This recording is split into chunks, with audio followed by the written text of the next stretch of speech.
My name is Keith Nolan. I'm a cadet private. My talk today is on the topic of the military. How many of you out there thought you'd ever like to join the military? I see a number of you nodding. I thought the same thing ever since I was young. Growing up, I've always wanted to join the military. I loved military history, and I've read a great deal on the subject.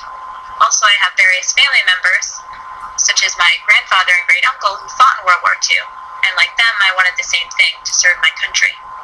So the question is, can I? No, I can't. Why? Simply because I'm deaf.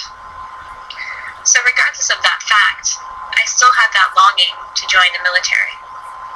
For example, after I graduated from high school, 3 months before 9/11 occurred, I went to a naval recruiting center with high hopes of joining the Navy. I went in and a strapping naval man stood up and addressed me. As he was speaking to me, it was impossible for me to read his lips, so I said, "I'm sorry, I'm deaf."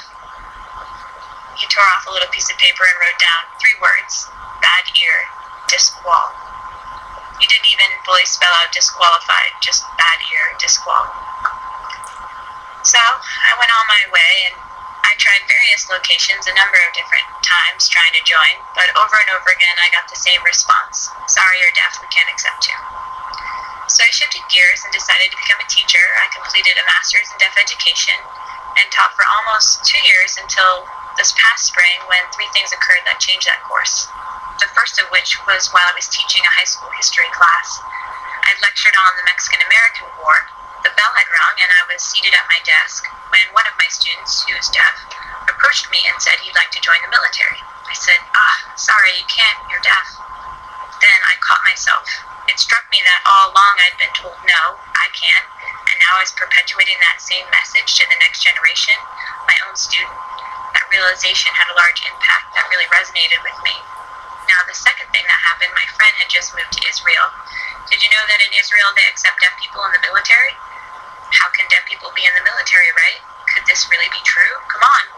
Well, I went to Israel last summer to see for myself, having interviewed 10 deaf Israeli soldiers.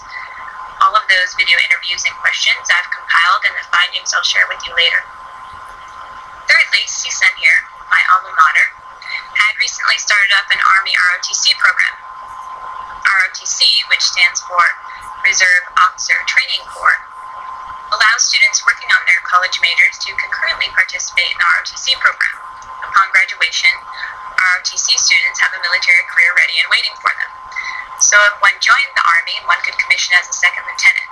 That's generally the ROTC program here at CSUN. Having learned that, I was intrigued. I already had a profession as a teacher, but I went ahead anyways and sent an email off to the program explaining that I was a teacher of the deaf, wondering if I could take a few classes with them and perhaps share their lessons with my students. I got an email response back, and surprisingly, it was the first time that I wasn't told, "Sorry, no, you can't, you're deaf." I said, "Well, that's interesting. I think maybe we can work something out and you can take a few classes with us." This was unprecedented. So naturally, I was shocked. Although I was teaching, I decided I had to grab the opportunity right away and get my foot in the door.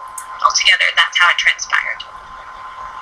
Now, with all my life experiences, having talked with all the people I had, and given everything I've read, I decided to write a research paper called Deaf in the Military.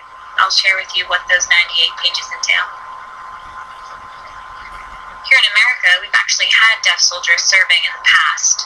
In fact, during the Texas War of Independence, there was a key character named Deaf Smith who made a large contribution to that war effort. For the American Civil War, Gallaudet University actually has archived a list of deaf soldiers in that war from the North and the South, showing that deaf soldiers were even fighting against each other. During World War II, there are a few rare examples of deaf people who made it into the military at that time and were able to serve their country as well. History illustrates the fact that America has had deaf soldiers in contrast to today. In my paper, I also discussed the deaf Israeli soldiers. I learned that they serve in non-combat roles. The deaf soldiers are not on the front lines engaged in fire, but rather are behind the lines serving in supportive roles. There are a plethora of various non-combat jobs accessible to the deaf: intelligence, computer technology, map drawing, supply, military dog training, the list goes on.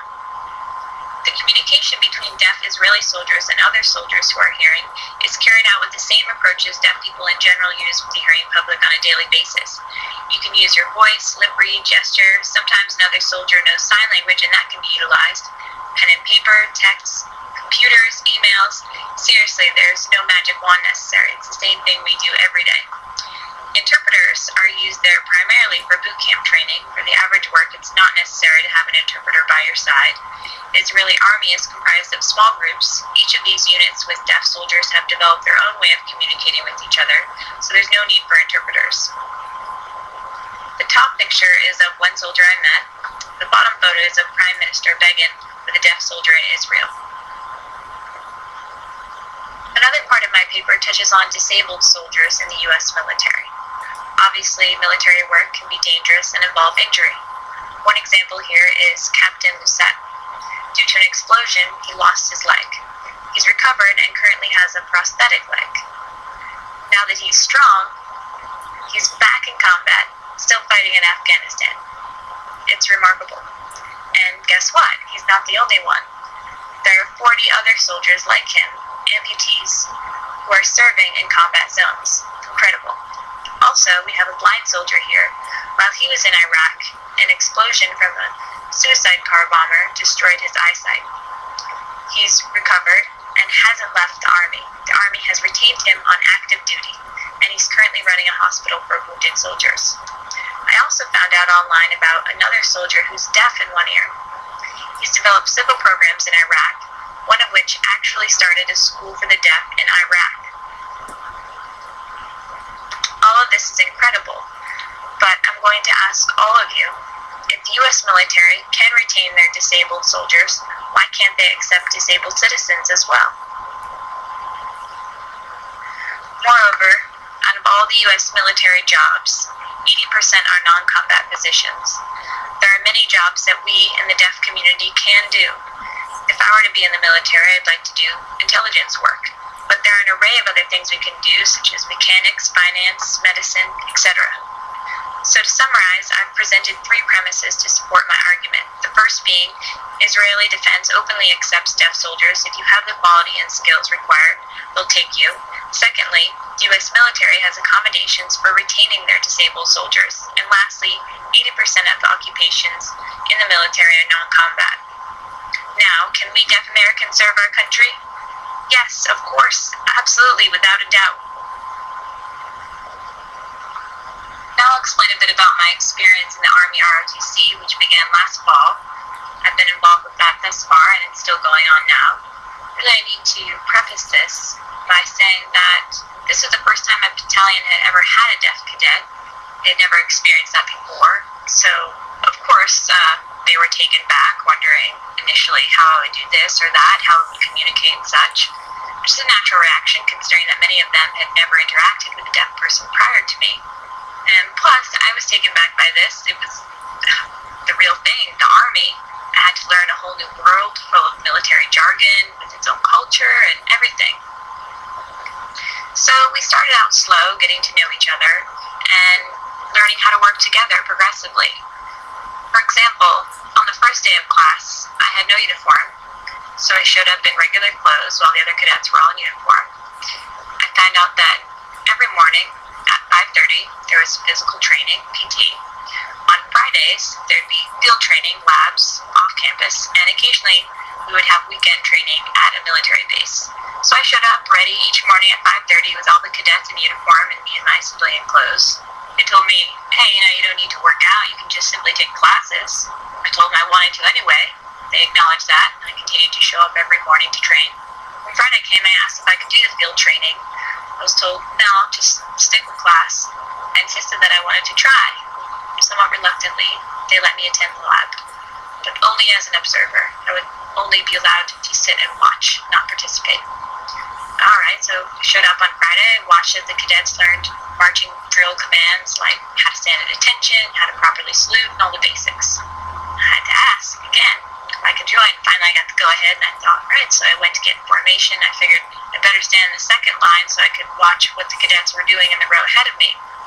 But the officer who opened the door for me to join the ROTC program spotted me in the back and said, hey, I want you in front.